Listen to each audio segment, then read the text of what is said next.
इलाहाबाद या फिर कहें द सिटी ऑफ गॉड। इस शहर में आपको ऐसे काफी कम लोग मिलेंगे जो भगवान या कोई सुपर नेचुरल चीजों पर विश्वास न करते हो।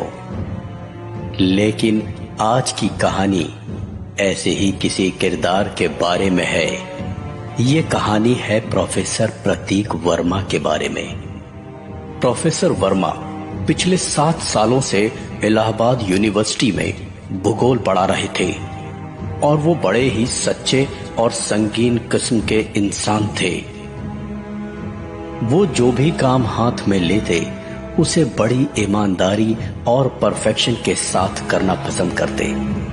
उनके ऑनेस्ट और स्ट्रेट फॉरवर्ड नेचर की वजह से काफी कम लोग उनसे दोस्ती कर पाते थे। उन कुछ चंद दोस्तों में से एक थे आर्कियोलॉजी के प्रोफेसर शुक्ला। शुक्ला जी का स्वभाव प्रोफेसर वर्मा से बिल्कुल उल्टा था, मजाकिया और थोड़ा बचकाना सा। गर्मियों की छुट्टियां शुरू होने वाली थीं और कॉलेज के आखिरी दिन पर प्रोफेसर वर्मा स्टाफ रूम में अपना कुछ अधूरा काम खत्म करने में लगे हुए थे।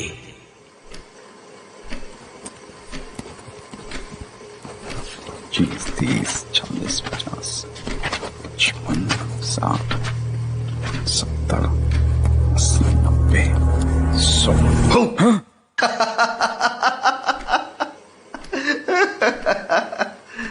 शुक्ला जी, क्या करते हैं आप? ऐसे किसी को हार्ट अटैक आ सकता है। This is not funny. डर गए ना आप? हमें मालूम था। इसमें डरने वाली कौन सी बात है? बस हम चौंक गए क्योंकि हम बिजी थे अपने काम में। अरे प्रोफेसर साहब, आज तो आखिरी दिन है, अब तो छोड़ दीजिए। कहीं छुट्टियों में आने का इरादा तो नहीं कॉलेज? अरे नहीं, बिल्कुल नहीं। इसीलिए तो आज सारे काम खत्म कर रहा हूँ। वैसे हमने सुना है आप गोवा जा रहे हैं छुट्टियों में। Yes, you heard it right. क्या बात है, असली मौज तो आपकी है प्रोफेसर साहब।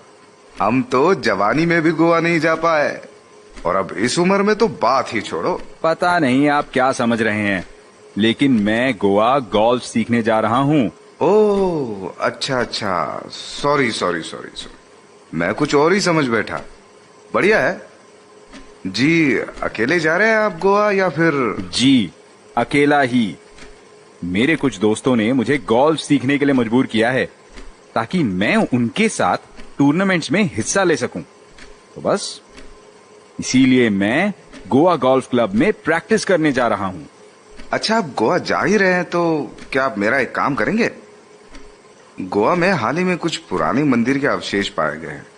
अगर वो साइट आप चेक कर पाए तो मैं वहां अपना रिसर्च कर सकता हूं बाद में। बिल्कुल, क्यों नहीं। अगर मुझे साइट का पता दे दो तो वहां जाकर कुछ नोट्स भी ले आऊंगा आपके लिए। जी, 1 मिनट। जी, मैप के हिसाब से तो ये बीच के नजदीक है, सितारा होटल के 2 या 2.5 किलोमीटर की दूरी पर। वैसे आप कहाँ रुकने वाले प्रोफेसर साहब? असल में मेरा कमरा सितारा होटल में ही बुक है और किसी होटल में कोई कमरा खाली ही नहीं था। छुट्टियों का सीजन जो है, मजबूरन मुझे सितारा होटल का डबल बेड कमरा लेना पड़ा। लेकिन एक तरह से अच्छा ही है, मैं कुछ बुक्स ले जा रहा हूं साथ में। खेल के बाद मैं कुछ काम भी कर लूंगा।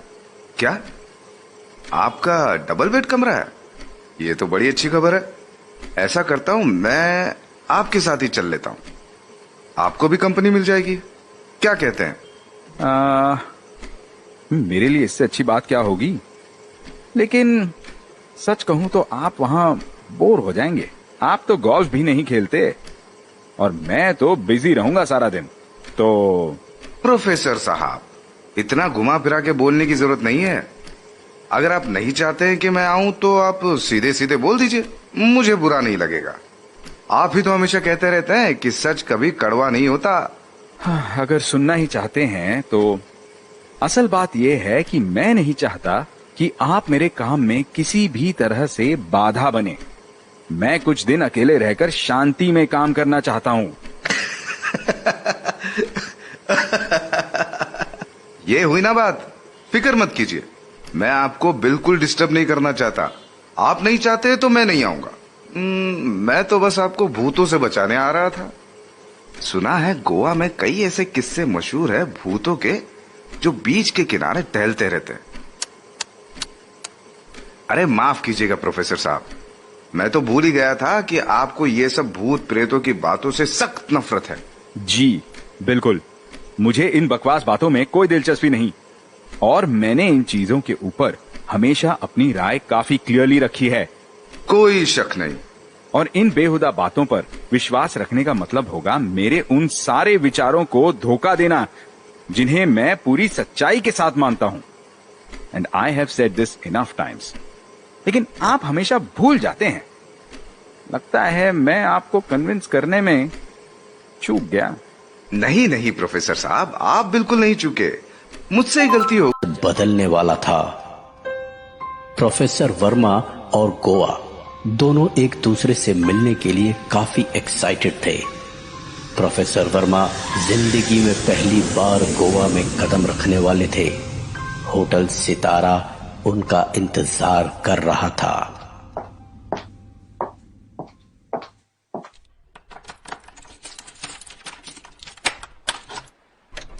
Here, sir. This is your room. Please, sir, proceed. Chaure यार। प्रोफेसर वर्मा के होटल रूम और समंदर के बीच कुछ ही दूरी का फासला था। उनकी दाहिनी तरफ समुंदर के किनारे बसा एक गांव नजर आ रहा था और बाईं तरफ था सिर्फ लंबा सुनसान और कभी न खत्म होने वाला किनारा। Oh, sea. I wish I could stare at you a little more. But I guess it's time to call it a day. See you tomorrow. Good night. रात के सन्नाटे में समंदर की लहरों की आवाज ऐसे थी जैसे किसी आने वाली मुश्किल की तरफ इशारा कर रही हो। इस होटल रूम में शायद प्रोफेसर वर्मा पहली और आखिरी बार इतने चैन से सो रहे थे, इस बात से अनजान कि आने वाली कुछ रातें उनके किरदार को हमेशा हमेशा के लिए बदलने वाली थीं।